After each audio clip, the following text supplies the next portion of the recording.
নমস্কার বন্ধুরা, বাংলার চাষ ইউটিউব চ্যানেলে আপনাদের স্বাগত। চলে এসেছি আবারও একটা ভিডিও নিয়ে। এটা হচ্ছে লঙ্কা গাছের পাতা কোঁকড়ানো।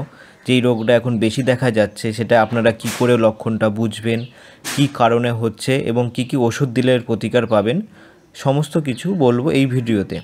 তো প্রথমে বলি এর কারণগুলো কি কি। লঙ্কা গাছের পাতা কোঁকড়ানোর মেন কারণগুলো হচ্ছে মাকড় ছাড়াও যেহেতু এবার অত্যাধিক খরা হচ্ছে, বৃষ্টির পরিমাণ কম, সেই কারণের জন্য আরও বেশি মাকড়ের উৎপাত হচ্ছে, মানে ওষুধ দিয়েও খুব যাচ্ছে না। তো দেখবেন যখন এই মাকড় বা সাদা মাছি বা টিয়া মাছি যখন জমিতে লাগবে, তখন পাতাগুলো আস্তে আস্তে দেখবেন ডোঙার মতো হয়ে কুঁকড়িয়ে গুটিয়ে যাবে, যেই কচি পাতাটা বেরোবে সেটা অবধি কুঁকড়িয়ে যাবে। এবং এর ফলে আপনাকে কি করতে হবে, তখন সেইটা বুঝে নিয়ে আপনাকে কিছু ওষুধ দিতে হবে। এই যেই ওষুধগুলো দেবেন সেইগুলো স্ক্রিনে সব দেওয়া আছে, কোন সময় দিতে হবে সেটাও বলে দেবো।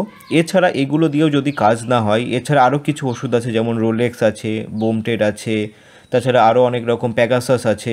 এগুলো তো আগেকার ওষুধ, এগুলো মানে এগুলো সম্পর্কে আপনারা আগেই জানেন। এইগুলো দেবেন।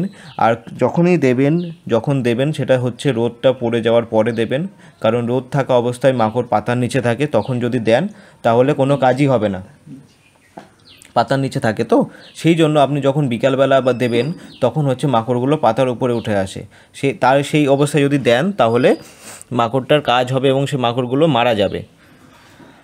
আর এছাড়া যদি আপনি মনে করেন যে জৈব ওষুধ দিয়ে চাষ করবেন, আপনি জৈব ওষুধও দিতে পারেন। নিম তেল আছে, বিভিন্ন রকম জৈব ওষুধ পাওয়া যায়, সেইগুলো নেবেন।